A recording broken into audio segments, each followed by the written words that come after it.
Now, if you're going to grow as much kale as we grow, you need to have some recipes. And I'm here to share with you a recipe that is so good, everyone will love it. To give you an idea of the broad variety of kale that we grow, I'm going to take you on a brief tour. Here's a kale. This is a good one. And then there's this kale. And this one over here. And that one. And look, there's a kale. And here's another kale. Take a look at that.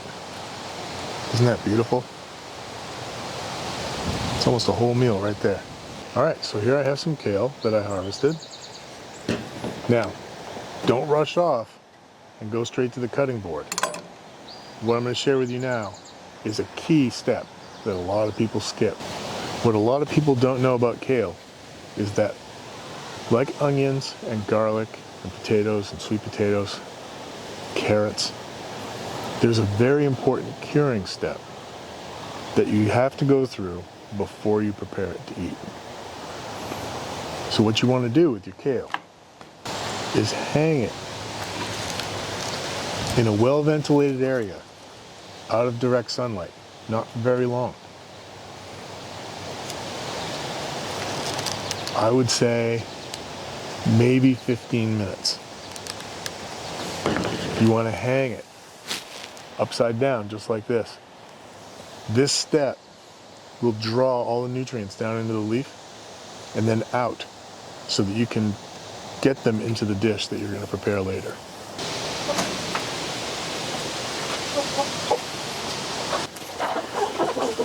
This process doesn't take very long, but you got to be patient.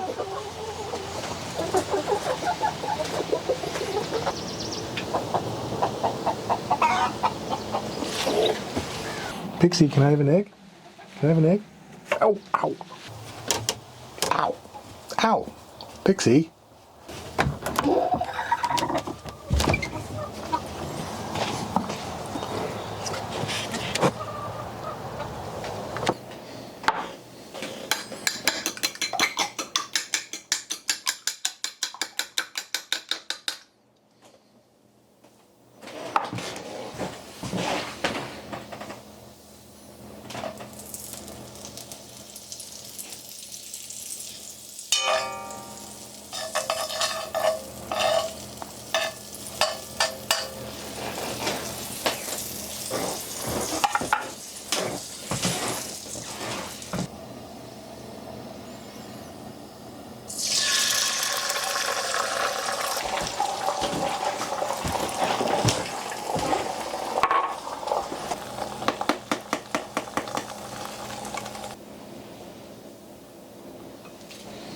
As you can imagine, this is probably the best kale you're ever going to taste. Let's try it.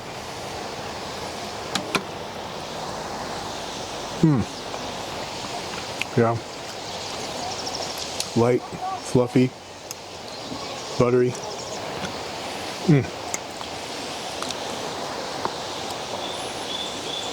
You can hardly even tell if there's kale in here.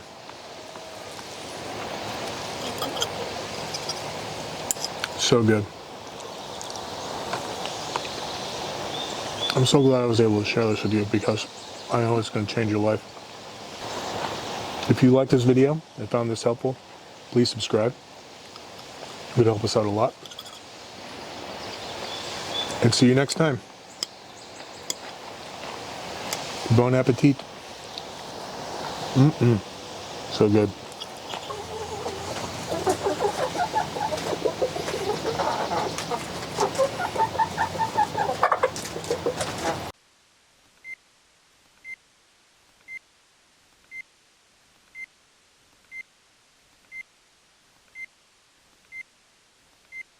Man, that kale is lick your plate good.